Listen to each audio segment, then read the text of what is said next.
Hello everybody, this is Global Warming Skeptic coming to you with another video of why you should not vote for Bernie Sanders.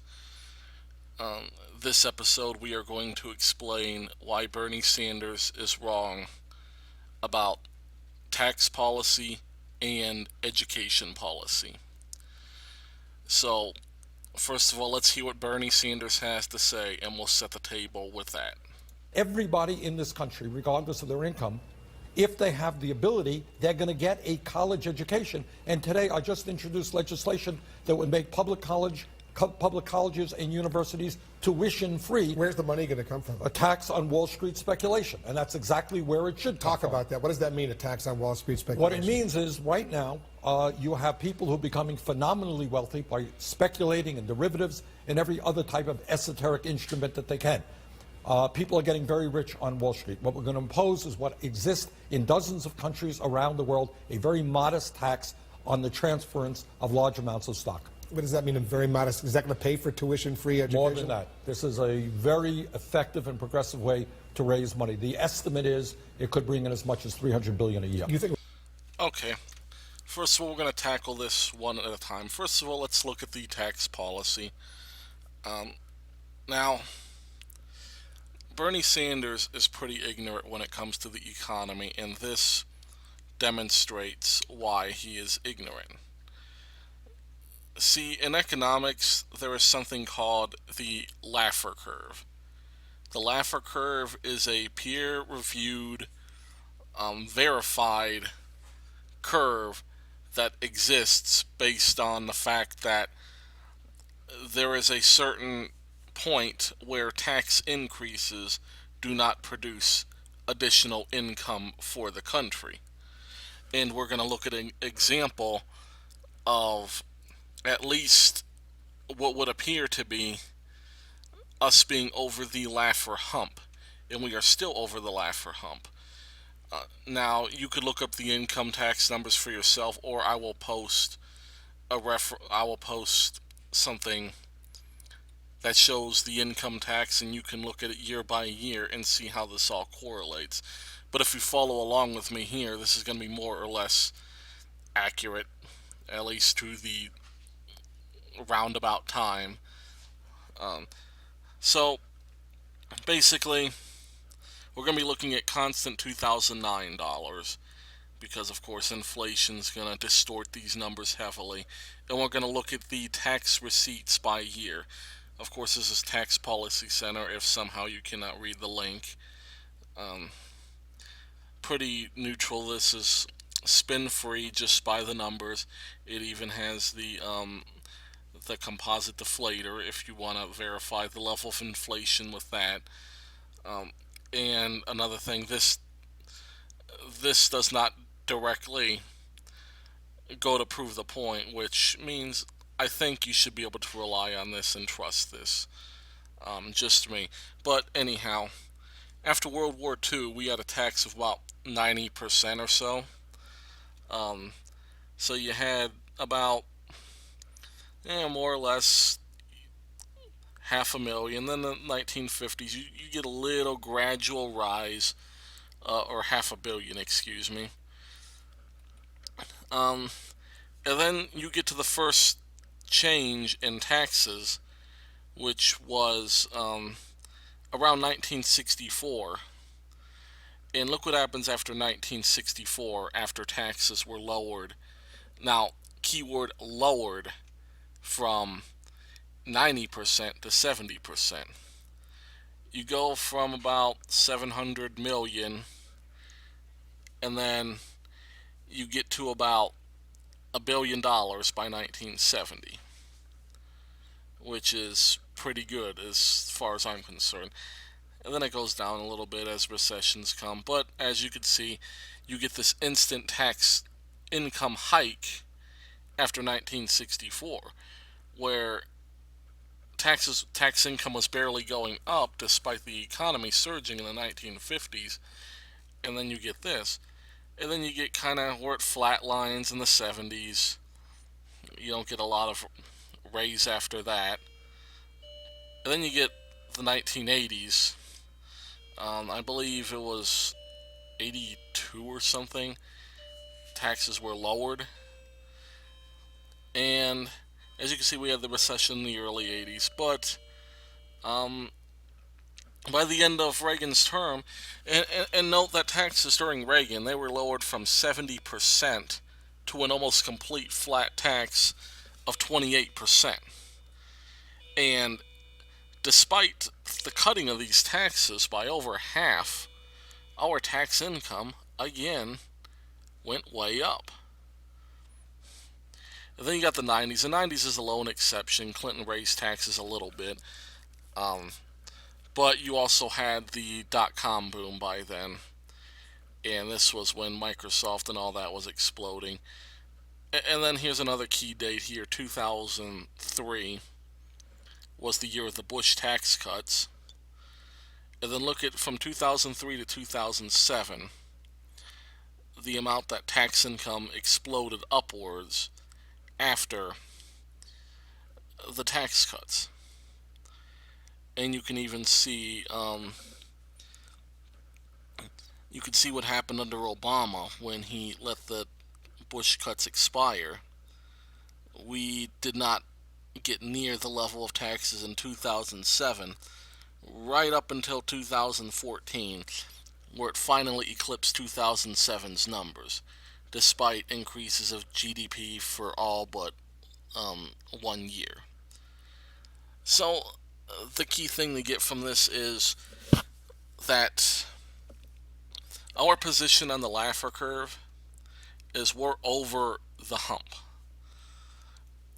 The hump being the amount of tax income that we can possibly receive from a raise in taxes. Now, of course, there could be circumstances that change the hump, but there is no evidence that raising taxes will produce additional tax income. That's not how the economy works. And second, it's interesting that Bernie Sanders keeps bringing up education, how we need to spend on education, how we need to give free college tuition, all these good things, when you look at the data, excuse me, you look at the data, we're already basically one of the top funders of education. In fact, here is secondary education, or primary education, I mean. Yeah, elementary and secondary, basically high school. So in elementary and high school, we are ranked fourth on here. And it's not that far off from Switzerland. We're right up there with Austria, Norway, Sweden, etc. But if you look at post-secondary, which is college funding, the United States is far and above the rest of the world in terms of funding students. And this is per student, by the way. This isn't raw numbers. This isn't even percentage GDP. This is per student, the average student. And this also accounts for purchasing parity, PPP, which just means that per the cost of living, they put a modifier on it, and that is, and so basically the United States ranks number one in that, by far number one. And if you average these out too, the United States will be number one in total education funding per student, if you average out the primary, secondary, and the post-secondary education. And here's also, as percentage of GDP, the United States ranks fifth, and they're not that far off from, say, Denmark.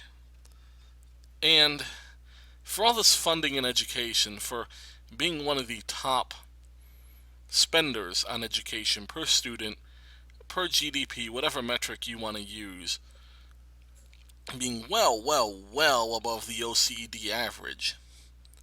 What do we rank in the OECD? We rank 14th out of 40. So, despite spending It's at almost twice the amount of money. We get a mediocre education. And countries ahead of us, they're not exactly, Russia, uh, Germany, Denmark, Poland, Ireland, Netherlands, Canada, Finland, Hong Kong, Singapore, Japan, and South Korea.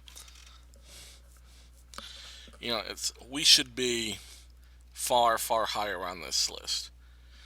But see, here's the thing, and this is what Bernie Sanders, this is what these socialists that listen to Bernie Sanders, you're going to have to get this sooner or later because it's going to hit you, and you're going to have nobody to blame but yourselves, like you already do for certain things. We'll go more into detail on that, but keep in mind that the United States used to be by far the best education on earth.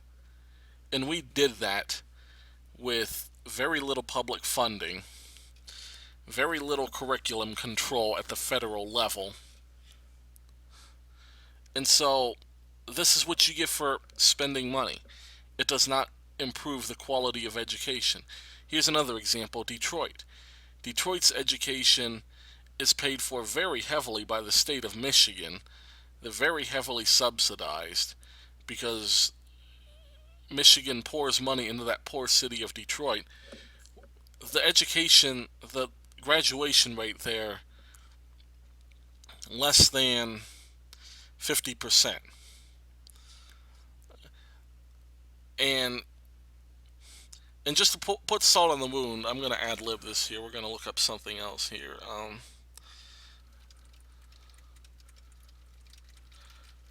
We're going to look at high school graduation rate by state. This is a little bit dated, but the numbers are over, states kind of go up and down a couple ranks, but in general, these are pretty accurate. United States average graduation rate is 73.3%. If you look at the top graduation rates, oh, this is low income. Okay, well, this can kind of still make a point too. Look at this: all red states: Kentucky, Texas, Indiana, Nebraska, Tennessee, Iowa, battleground state, Arkansas, Oklahoma, Missouri, and New Jersey is the number one in the blue state category, which is ranked 3, 4, 5, 6, 7, 8, 9. New Jersey, ranked 10th, is the only blue state in the top 10 in terms of graduation rate. And keep in mind that the red states get made fun of by reducing education funding. Um, Here's with disabilities. I think I'm looking at a different one, but this is kind of interesting too. We're going to look this up. I'm going to try to find the one that I typically look for too. Here's the same thing with this: Arkansas, Oklahoma, Kansas, Texas, Alabama, Montana, and New Jersey again being the first blue state at number 7 with disabilities. Okay, we don't want to look at adjusted, we just want to look at raw data. Okay, I'm going to find out. Let's see. Okay, here's a list. I can't really verify. This is okay. This is just most improved. We're not going to look at this. See if we can find a reputable source. I know I had this before.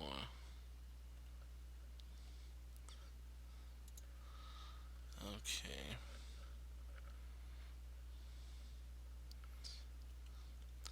Okay, this used to have the.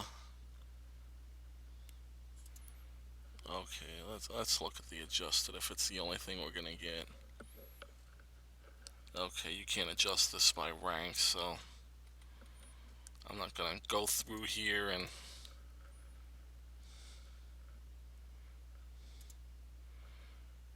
Okay.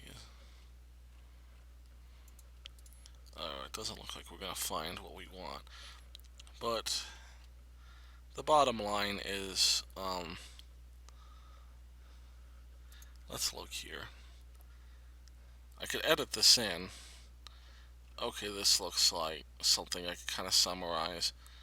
State rankings. Okay, let's look at data and trends. Well, actually, this map can kind of help us. Now you notice all these states here. The South is kind of bad, but your Great Plains states have very high graduation rates. Oh, this is 2009, and we can't look at this. But anyhow, the point is that education funding does not lead to higher education, and higher taxes cannot be counted on as income, as extra income to pay for things. You cannot count on raising taxes to pay for something. It doesn't work because the economy is a lot more fragile than that. Anyhow, that's pretty much all there is to say. Bernie Sanders is incorrect, and he does not look at the basic numbers that demonstrate that his ideas are wrong. And even the socialists who follow Bernie Sanders, you guys need to know better. Thanks for listening. God bless.